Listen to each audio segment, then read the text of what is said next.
Hello, everyone. Welcome and thank you for joining the Three Principles Global Community monthly webinar.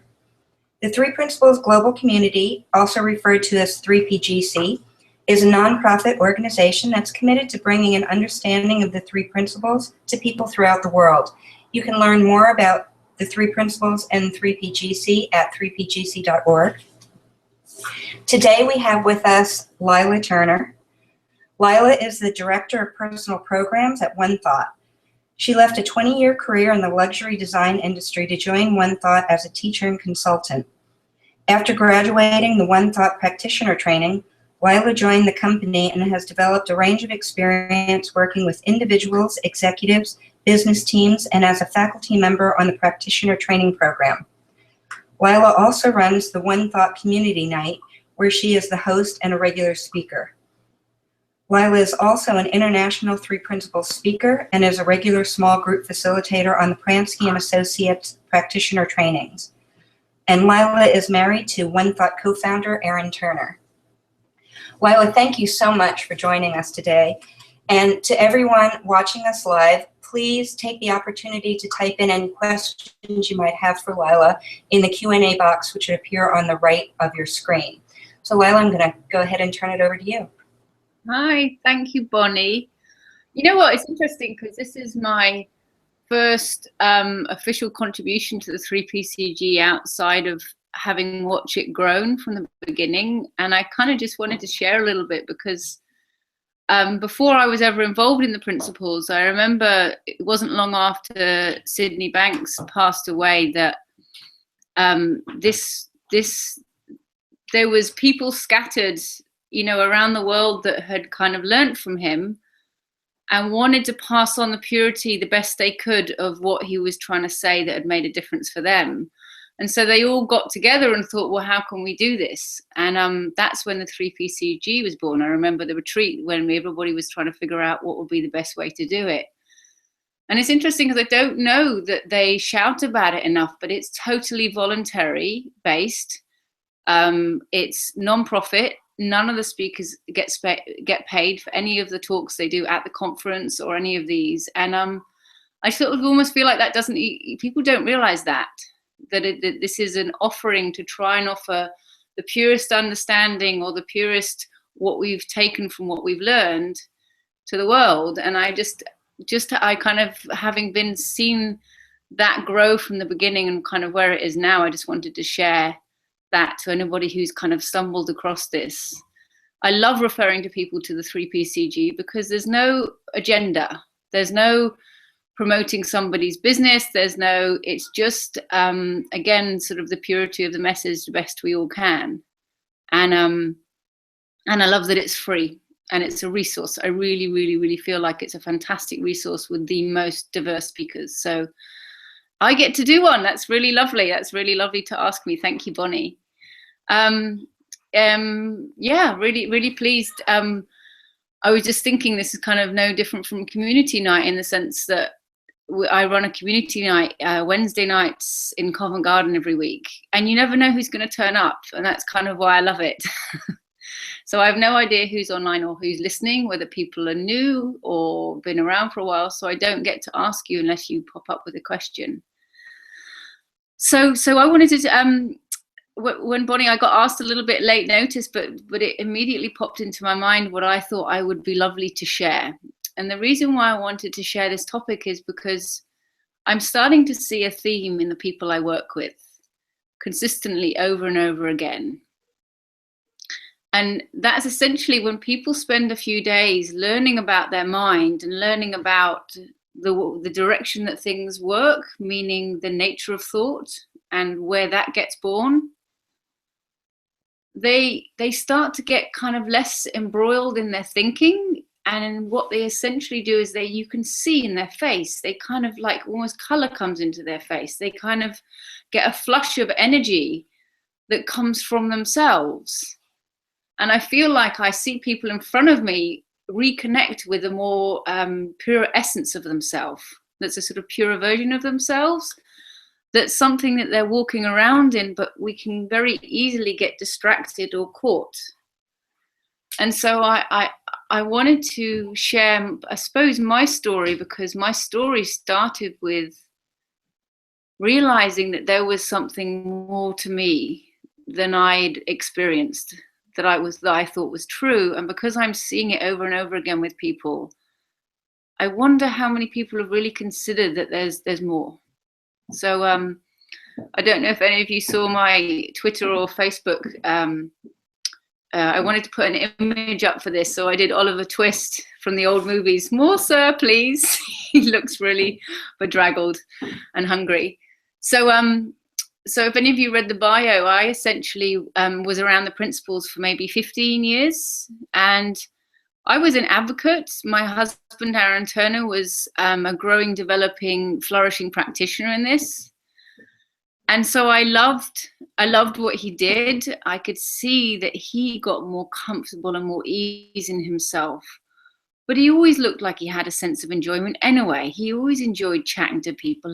So that wasn't a surprise. It just looked like he got more relaxed, I suppose.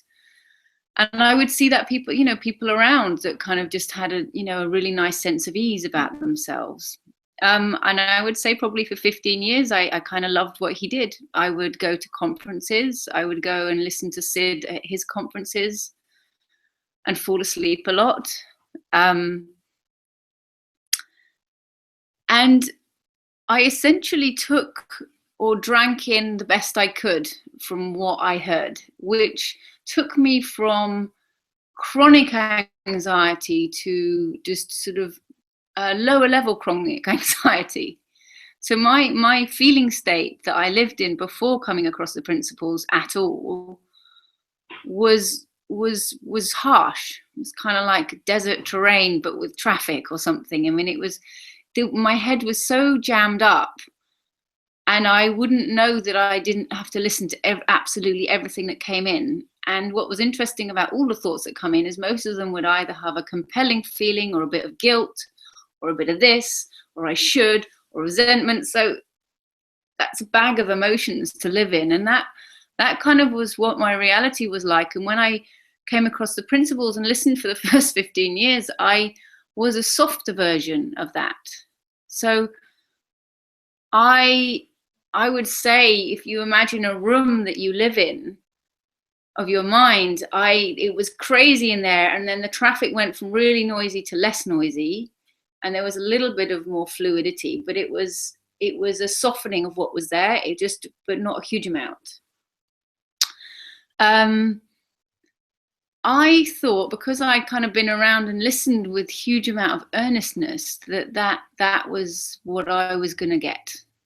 That was going to be my lot. That was going to be what I was able to take in, because surely if there was more, it would have affected me, and something would have happened. And I think I described it at the conference last year in London. It was kind of like living behind a pane of glass, because my mind was so heavily engaged. I would look at other people who I could tell had more feeling, and there was a way in which they were tasting life and enjoying each other without this kind of division. And I'd kind of look and feel really envious and actually hopeless or a bit jealous and kind of resigned and maybe a little sad. But, I did my best anyway. And so I lived in, a medium degree of anxiety. And within that, I did notice from what I learned that I did kind of go in and out with that. But nothing changed ultimately in the room. I was still living in this room of my mind that had, a wall and sides and ceilings and everything. And essentially what happened to me is I went to the London conference. It sounds like a big plug. I'm going to hold up a Starbucks cup in a minute. I went to the conference 2-3 years ago to visit with family and friends, because we'd lived in the States. So many of the people that I held very dear were coming over to speak, and they were friends. They weren't colleagues, they were friends. So I went to see and hang out. And I ended up managing to get the 3 days just to hang out. And by the third day, I wasn't trying to do anything, but I realized at the very end of the day, I felt different, really subtly. And I remember looking around sort of in my head and around the room going, what's this? What is this? I didn't know quite what to make of it. And then I heard something that somebody spoke about, and it kind of like impacted me. And I don't want the story to be about what I heard or insight or anything. What I want to point to is that within that unusual quietening, it wasn't like the room got different. It's like somebody opened the door to show me there's other rooms in a way. I mean, I use it as a metaphor because the feeling that I had wasn't historically a feeling I'd ever had before, which is why it was strange. So my first thought was, this is weird, a little disconcerting. I quite like it. But it was really new. It was really, really, really new. And I didn't know quite what to do with that because there was no bang whistles drama, which is what I was used to listening to or thinking that you would be what you would be interested in. And it was really strange. And I felt when that person said something on the last day, actually that was Elsie Spittle, and she talked about our true nature. And again, I don't want to make it about the words. It was some way in which she spoke that I felt my mind had essentially up here, like there was lots of little workmen in my brain had fallen asleep and I had a tea break. So they weren't working. So they weren't doing their job. And it allowed something else to come in. And it was so interesting because it was a profundity, but it wasn't bad or good. It was just big. And I didn't really know how to talk about it. I just knew something had hit me. Anyway, so I was walking, I kind of left because what do you make of that? If you're used to coloring in paintings with 3 colors and someone gives you another one, you don't immediately really understand what you're supposed to do with it. And it was so subtle a color that I was like, okay. And I didn't think a lot about it. And as I walked up the hill to get my kids from school, because I had to leave a few minutes early, I noticed that every step I took, about 5 minutes after leaving, I started to feel more anxious and tight. And some feelings started kind of coming in and closing in on me. And I remember noticing the feeling of that so specifically. And I remember stopping on the street and going, what happened? Like, did it rain? Did the weather change? Did something happen? And I realized nothing around me had changed, nothing. And so something was happening inside. And so then I looked to see what was happening inside, and I essentially looked towards the direction I was going. I could see that I was essentially stepping back into my normal head, into my normal is a bigger way of saying it. So I was going back into how I did life. When I'm awake, when I'm asleep, what it is to be Lila. Now, the startling fact to me wasn't that was a chaotic mess that was uncomfortable, was I didn't even know that didn't even know I'd come out. I didn't really even know I'd stepped out of my normal because I hadn't done anything. Nothing had happened. I hadn't done anything. And how do you make sense of that? I hadn't deliberately got quiet. I hadn't listened for a feeling. Something had happened that was sort of, I would have probably almost, and I remember the feeling that I had been in a couple of steps ago suddenly had such a contrast to my normal. I could tell what I was stepping into was something I made, that it was self-created, that was my normal. That's what I did normally, day to day, every day. And then I knew I don't want to go back. I don't want to go.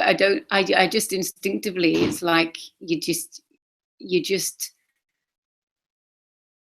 on a sort of deep animal level, it felt like a bad idea, but I had no idea there was an outside. I had no idea that there was somewhere out of the construction of my reality of tension, worry, and anxiety. So this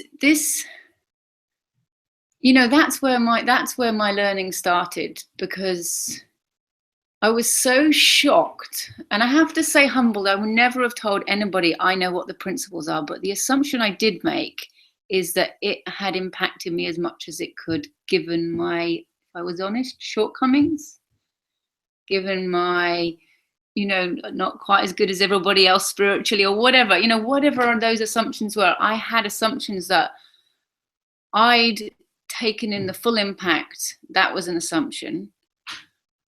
The other assumption I had was that the world I lived in feeling, was truth. That because I only ever went to that wall and that ceiling and that floor, well, of course, if that's all you've ever experienced, you would think that was the world of yourself. You would think that historically, that would surely prove that's who you are. If you've only ever experienced that, I mean, you've looked everywhere. I looked under the cushions and behind the curtains. I mean, I looked everywhere. And kind of really, really startled me and humbled me to think, oh my gosh, you know, you mean you assumed that's so many things about yourself. First of all, you assumed that the principles had done the best, you know, done their work on you or whatever, or your understanding had done as much as it could. And that was the limitation of you or limitation of me. And it was such a shock. It was such a shock. I don't even know if I spoke about it. I couldn't quite get the words out, because what do you do when you look and see that your entire life experience has been an assumption and a well-meaning lie? Or lie is too aggressive, an assumption. And I just think the whole thing was so startling, because I just didn't know. I just didn't know. I didn't know. How would you know? How would anybody know? If you haven't felt anything different, how would you know? And the fact that I'd done nothing was almost like some kind of cosmic joke. I think there's some humor out there for sure. And I wanted to circle back with what I started about, which is that I'm starting to see consistently with clients, with students on the Institute, there's human beings live in a constructed reality of their thinking of who they think they are. And when the thought starts to kind of crumble, or at least lose credibility, people are able to experience something they didn't expect. And it's so delightful to see people, what I would say, I mean, you know, I'm making this up, experience themselves in a more purer way. That I really felt like, well, look, maybe my topic would be literally posing the question, what if there's more to you? What if there's a sort of more to experience of yourself that could be experienced without having to try? What do you think, Bonnie? Have you got any thoughts?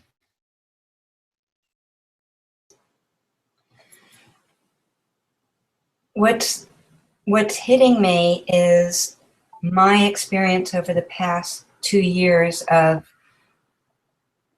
seeing more of myself, and of thinking or realizing how limiting my thoughts can be, and how this human system plays such a trick on me, to make me think that I have shortcomings, or that I have that I am limited in any way. And the 3 principles have just really given me an understanding that, but a deeper understanding that my feelings really come from what I'm thinking, and that I don't have to sit and believe that. That there is so much more going on than the meaning that I put on my thoughts and the feelings that are created from it. I don't know if that makes any sense to you, but I really relate to what you're saying. Yeah. It's kind of interesting. It's kind of like we build an invisible resume of who we are by what we pick up and what we believe. And I mean, I had a couple things kind of happen to me when I started kind of learning from that point. I suppose the real essence of that first point is I didn't know I could feel something different. It wasn't even like have a fresh thought. I mean, I don't know whether you would say the feeling came was probably an invisible, whatever that was that kind of came into me was so brand new, yet I was still me. How could you experience your own self with a whole new feeling? Because that's what was so strange to me, is that you could feel yourself in such a different way. And then I got really curious. So then as I went on the Wonderful Institute, one of the things I got really curious about was I'd have thoughts that would tell me what I was good at. And we taught to kind of, yo, you're good at that. You can draw or you can do whatever you do. And you kind of lean towards that because you're taught to go towards that. Well, a lot of the things I had to do in the Institute, like public speaking or ask a question in front of people, was so painful to do because I was so embarrassed. I would go beet red. I'm a real blusher. And oh God, I literally hurt. It hurt at first, but I was too interested in that new feeling that I could feel the self-conscious worried, or don't say something stupid, or you're going to embarrass yourself, or really, I was too interested in whatever that was to pay attention. So we all know that self-critical thinking kind of pushes us into a dark corner. Well, the most fascinating thing I found then is that, and I could feel it pull me away, like self-conscious, oh, I don't want to say something.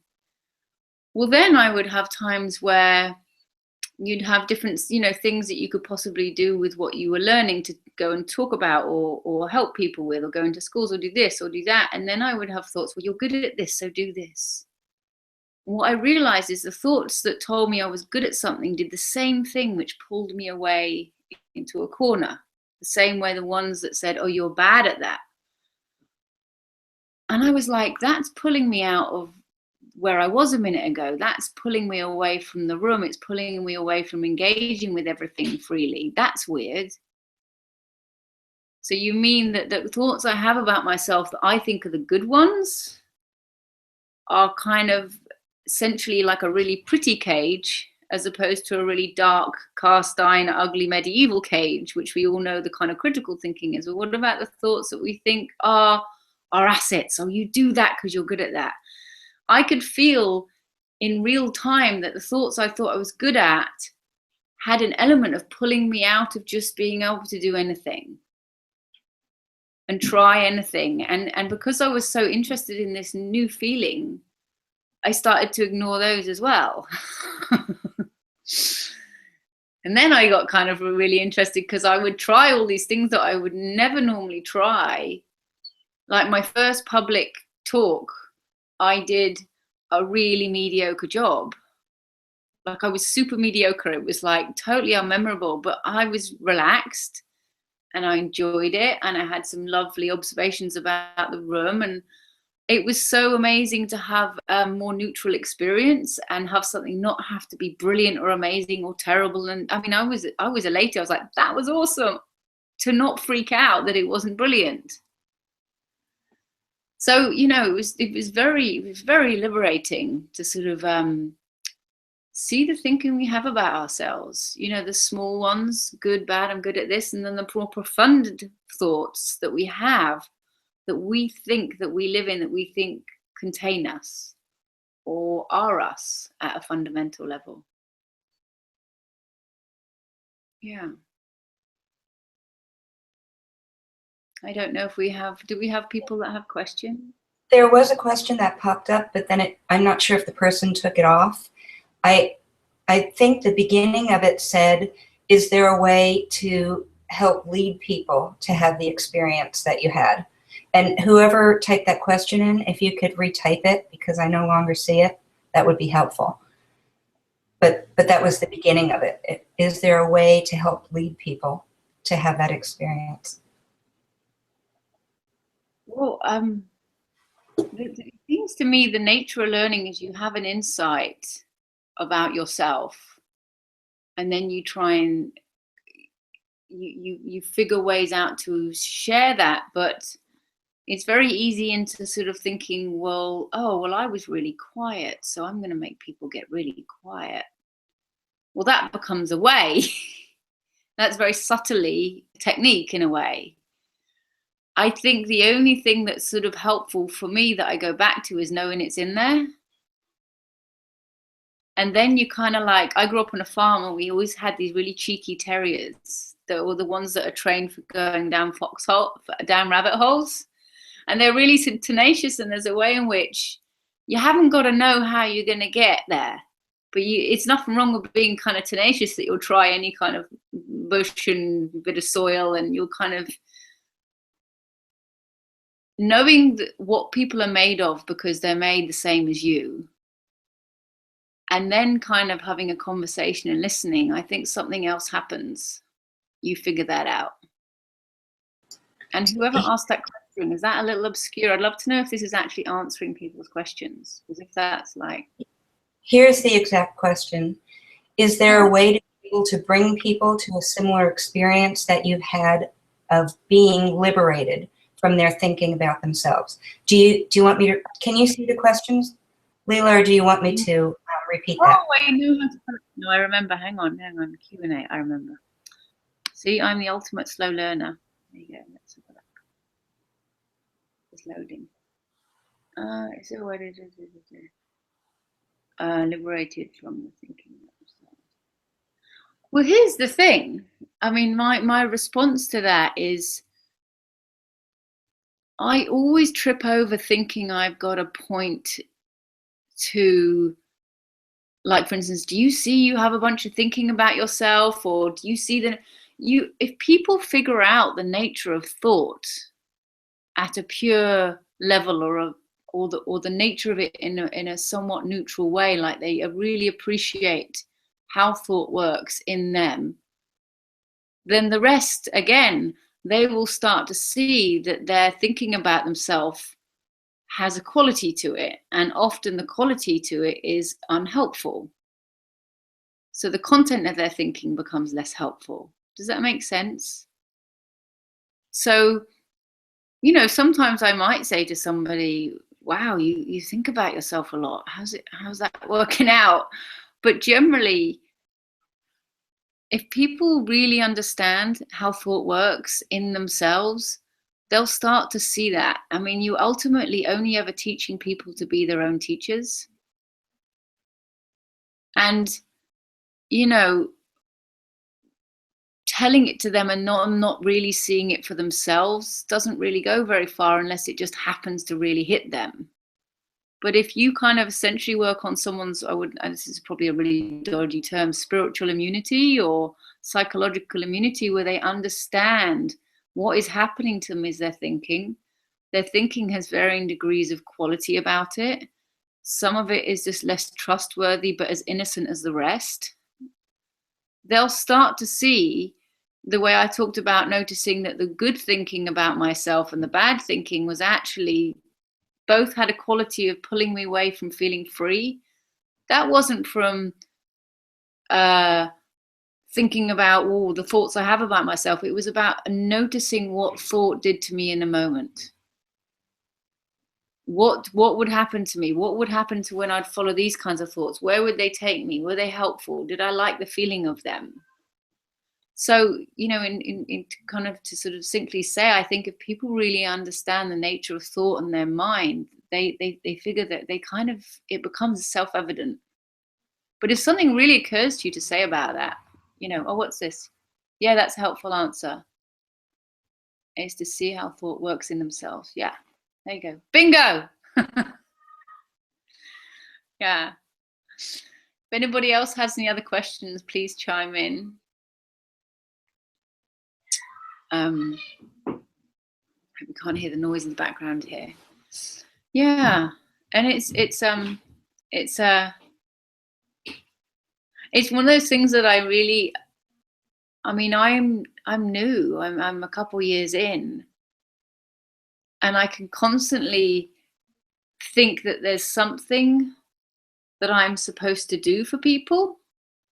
And then I'll see somebody have something really great occur to them that I know is nothing to do with me. And then I realize that I've been taking responsibility for some job description that's none of my business. That kind of actually my job description is very small. It's to just help people appreciate what they're made of spiritually. What's this? Yes, that's, oh, there we go. Great. Yeah. Yeah, I know in my experience, when I first learned about the three principles, I really got it at an intellectual level. And I thought, I really understand. And what I would actively watch my thoughts and watch the feelings and pay attention. And it kind of just created more thought going on, and then more feelings that I don't understand enough. But as I kept with it, I guess I could say my ground, and that doing that I was doing of the watching my thoughts all the time gradually faded away, and it just became the experience of it, and being able to drop away and relax from it. So I know I don't know if anybody else can relate to that, but I know that for me in the beginning, there was a lot of, how do I do this? What do I do? Watching my thinking. So. Yeah, I know, you're right. People get really hyper vigilant. Mm-hmm. And they'll really innocently get judgmental about other people being in their head or just in their thinking, and judgmental of themselves. And it becomes a really mean tool to punish themselves. It's kind of like they pick up a new tool to hurt themselves psychologically, but it's so innocent. And there was in the Missing Link, Sydney Banks talks about the mind. This knocked me off my stool. I refer to this all the time, but he talks about the mind, and he talks about universal mind and personal mind. I don't know how many of you have read it, but then he talks about there isn't two minds, there's only one mind, two uses of the mind. And it really shocked me, because then I realized in that moment, well, if it's all from one mind, then the thoughts that I don't like are as innocent and as pure as the thoughts that I value. They may be less helpful, but they're as pure and as from the same place. So why am I afraid of them? And I didn't realize until that point that I'd sort of become a bit of a goody baddie game. You know, it was bad to have a load of thought and good to have nothing on your mind. I'm not sure that was ever the case, that I had nothing on my mind. But I was separating them out like sorting laundry, until I realized, oh my gosh, it's all cotton, whatever. It's the same material. So that means that everything that's going through me, ultimately at its purest form, is neutral. And it was the innocence, I suppose, that I saw in that moment, that there was innocence behind all of it. Because how could it be any other way? And that really, I thought that was really a lovely step from sort of seeing and noticing my thoughts to going, oh my gosh, I'm trying to manage my thinking with this framework, rather than appreciating and almost marveling at the creation of what I'm up to, which sometimes is a really, an ugly show, and other times it's beautiful. Yeah. No, it's lovely to, it's really lovely to be able to leave yourself alone.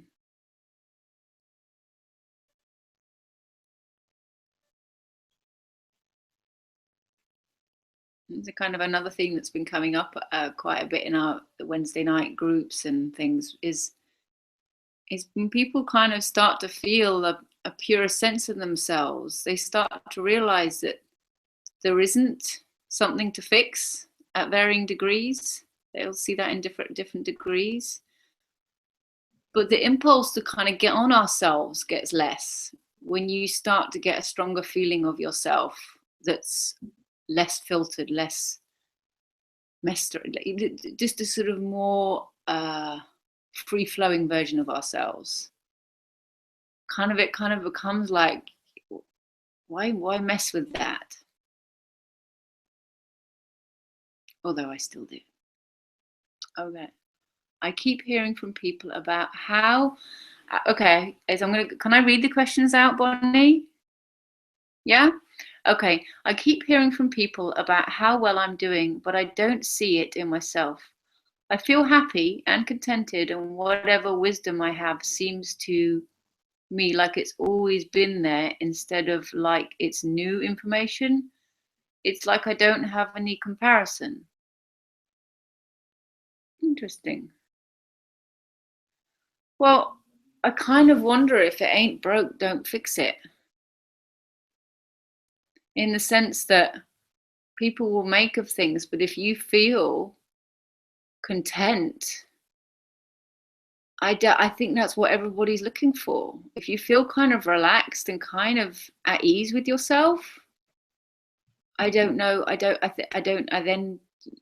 can't see, unless your question is there more? Is that what is this typical? Not super typical for people to say, actually, I feel real at ease with myself. I wouldn't say that's terribly typical. I would think that if you feel content, you would just relax into that more and appreciate it more. But if you're not struggling and you're finding your way in life, then wouldn't you just live your life and be happy and follow what felt fresh and interesting and kind of just enjoy yourself? I think, no, it's not typical in the sense that most people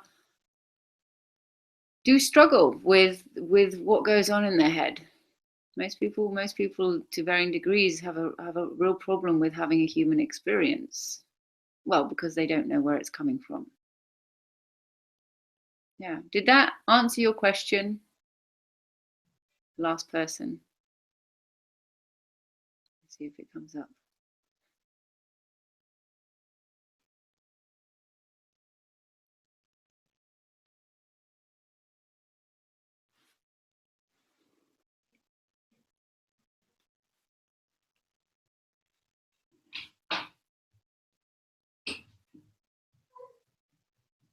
Like for me, I definitely wouldn't have said I was content.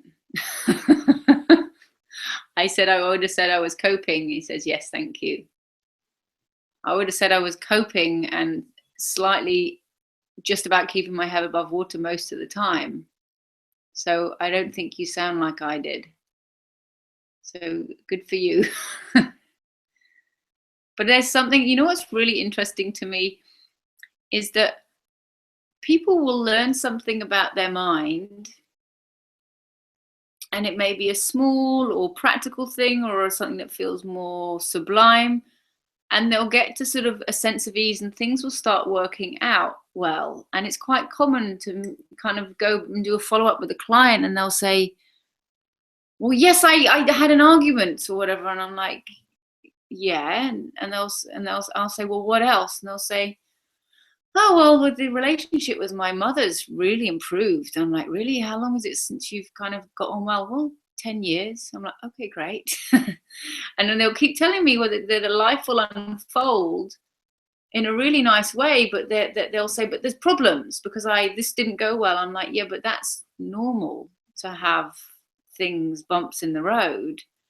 But there's something really profound about appreciating the natural flow of when things start to really just flow in your life. And it's not that you have to be vigilant of it, but there's something about appreciating when things are working that allows them to flourish more, if that makes sense. Yeah.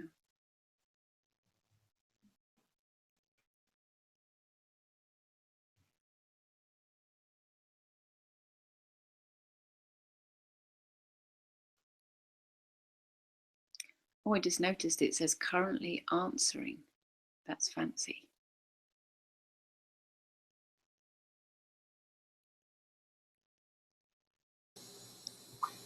I know for me, before I learned of the three principles, I wouldn't say that I was an anxious person. And on the outside, people used to tell me all the time, you're so calm. But inside, I had so much going on in my head, but it was a level of normal that I didn't know didn't have to be.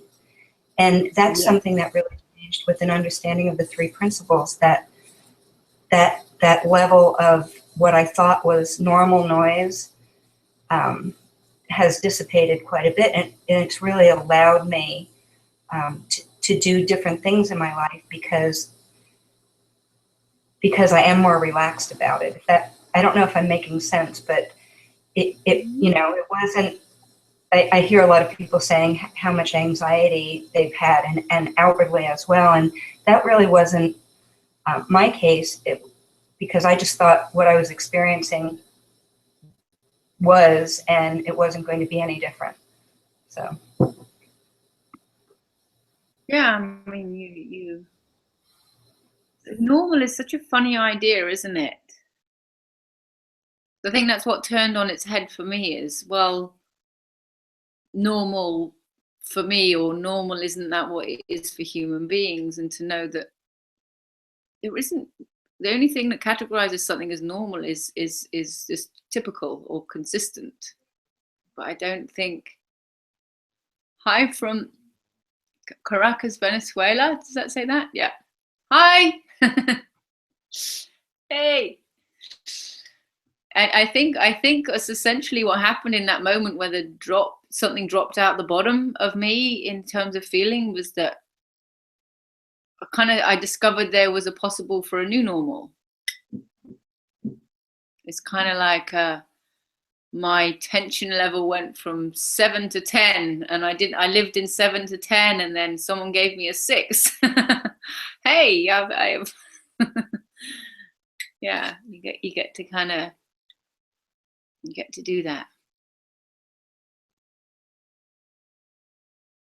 Well, what other questions do we have? Do we have any other questions?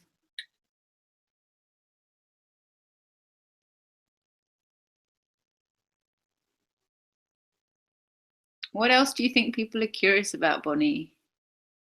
You've been hosting this for 4 months. Normal is a setting on a washing machine used for most clothing. True. That I don't have a normal on mine. I just have a warm and a hot.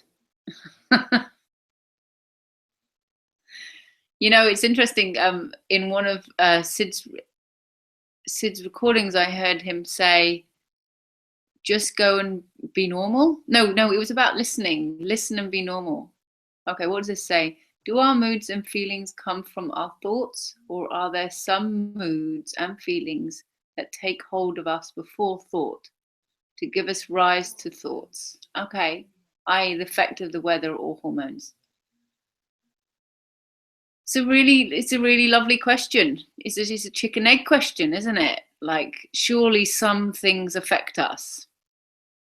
And I remember having actually a kind of hormone swing recently, and it being like really like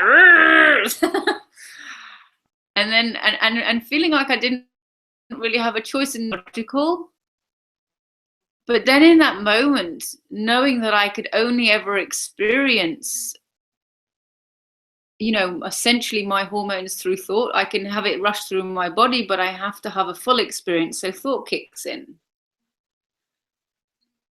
And it's no different from pain, in the sense that the times when I've had pain,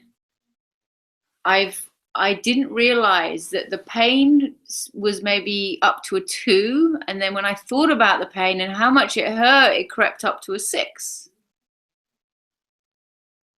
And sometimes I remember once sitting in a conference and I've been working really hard, and obviously, and sometimes when we sit down to the trainings, the room gets really quiet. And so I got really tired, like it really caught up with me, the busyness of life. And I am sitting there and I'm going, oh my God, I'm trying to peel my eyes open. I am so tired. And all I can hear is this thought, I am so tired. And I'm like, well, if you know you're tired, because biologically your body's telling you you're tired. And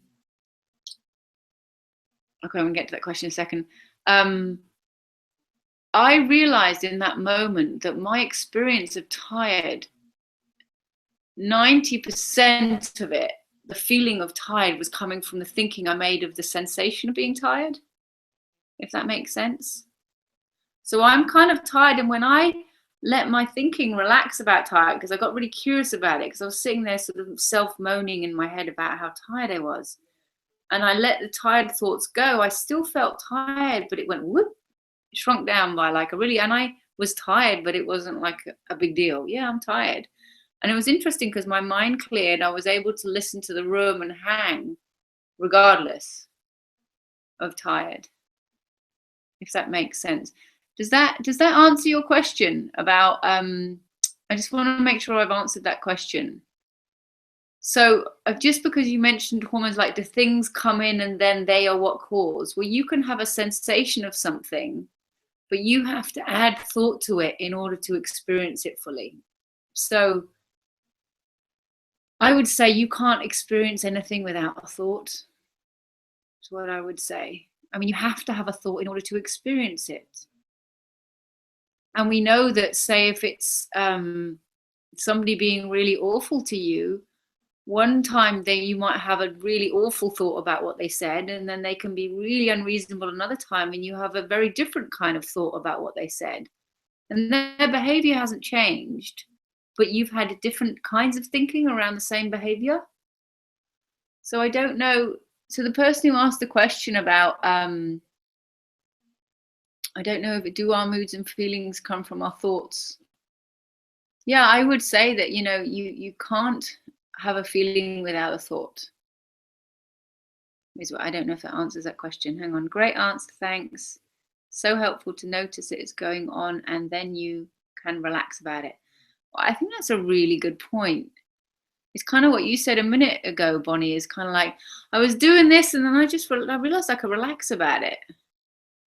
And I think that's because this understanding has got so popular now, and people are hyper vigilant and super into it. It takes a little while sometimes to click, oh my God, I got so intense about something that started off feeling really nice. Like a lot of people don't come across the principles because it's a really good idea. They go and hear something and they moved. Something moves in them. And then they make reason as to why that happened. Well, I learned something about thought, therefore I need to start seeing thought everywhere. But what happened in you wasn't when you were trying. So getting hypervigilant about thought is going is the opposite direction.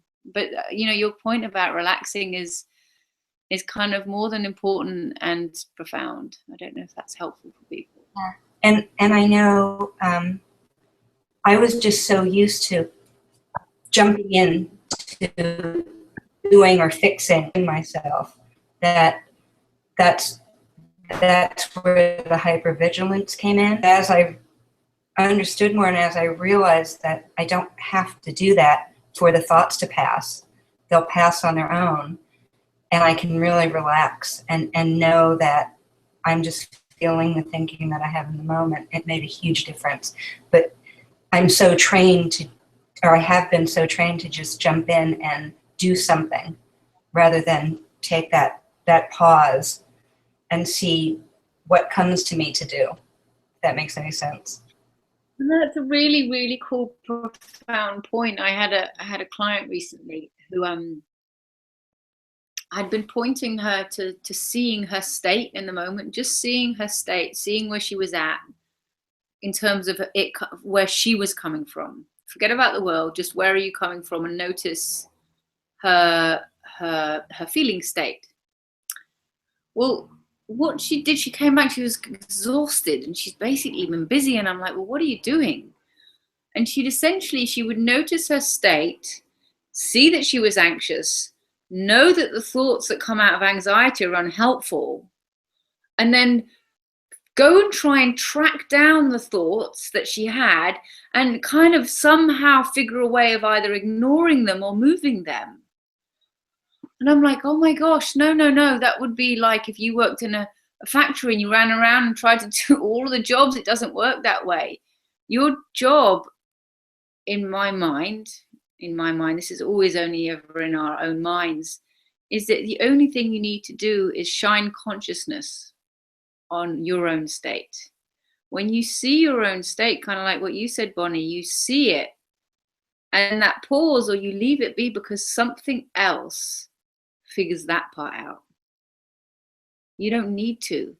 And it's this pure moment of consciousness that's, that is sort of, that when your consciousness touches your state in a way, I sometimes talk about it, there's some magic that happens. Something naturally corrects itself. There's some way in which it's kind of almost like a chiropractic thing. Your kind of intelligence of mind does that. You don't need to. And it is really tricky because people kind of think they got to see it and then arrange it, and they essentially in a world of judgment about their thought rather than just seeing your state and appreciating that that's where it ends with you. You don't need to do anything past then, other than you can be curious, you can watch, you can or you can leave it alone. And it's really interesting because when I try and solve my problems, I feel anxious, and if I look out there to my worried thinking and I try and manage my thinking, which still, you still get tripped up into it, you're more anxious and you're more in your head and you feel horrible. But the interesting thing for me is when I see that the world is getting like that, the times when I'm willing to go, okay, I should check in on how I'm doing, and I check into my feeling state, and I always consistently see I know where it started. And I always think, oh yeah, of course. That's why the world is looking that way, because I'm feeling this way. Me personally, I've never looked to my feeling state. It could be totally freaked out and panicked, really worried and frightened, or just quietly anxious. It could be any of those states of unrest. And I've never felt anything other than a feeling to give it space and nurturing. I've never felt judgmental of that when I looked to see that it was in my feeling state. I'm like, oh, okay, that's helpful. That explains it. Because otherwise you're kind of looking through dirty glasses. That makes sense. But I love that you brought that up because it's a really, really, I think, a really beautiful, profound point. There's almost a kissing of the consciousness when it kisses your kind of your state in that moment, and then something happens at some point, but that you don't need to do anything past it other than sort of see it on some level. Okay, I've got a question here.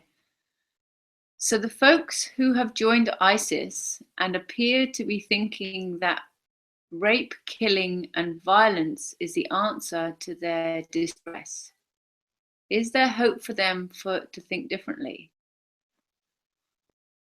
Well, they have the same mind as you and I. It's not like we're built with some of us. So I think it goes back to my story. I lived a limited reality until I knew there was something else. So I lived a personal truth until I cottoned on there was something else. So people can do very dark things when caught in something, but they are still part of a universal system. And as new as I am, I've not found this to be untrue of anybody. I mean, it's true, I'm not out there working with sort of ISIS people, but I just have never seen a human being that works differently. I've never seen that we don't all have these elements to us and that we go together the same. So I think, people can get lost. I mean, it makes me think of my kids when I would have to explain bullies when they were little, and I would say, there's a line. Bullying is not cool. And the children aren't allowed to hit or touch you. That's a line. That's a line, just so you know. We're really clear about that in our family. There's a line of bullying. We're not going to take that, and we'll deal with that. Put that aside. Understanding that kid who's hurting you, people don't do things when they feel good. And it's really important for you to know that. I'm telling you this like you're 5, you guys, but this is what I told my kids since they were little. I said, people do not behave that way when they feel good. They don't behave that way when they feel at peace. They don't feel that way when they're connected to themselves. They feel that way when they're lost. And I've always wanted them to see that, because I wanted them to sort of see the innocence and the lack of personal nature, even if some, like one of my kids was very badly bullied every single day, over and over, but it's ultimately not personal. And so that's the 2 discussions I have with them, is that the human nature, people don't do things when they're not, people don't do things when they're feeling good like that. And the other thing is, yes, we have a line, and here's the line. And people, we're not going to let people do that to you anymore. Does that make, so the ISIS question, I don't know if was that helpful?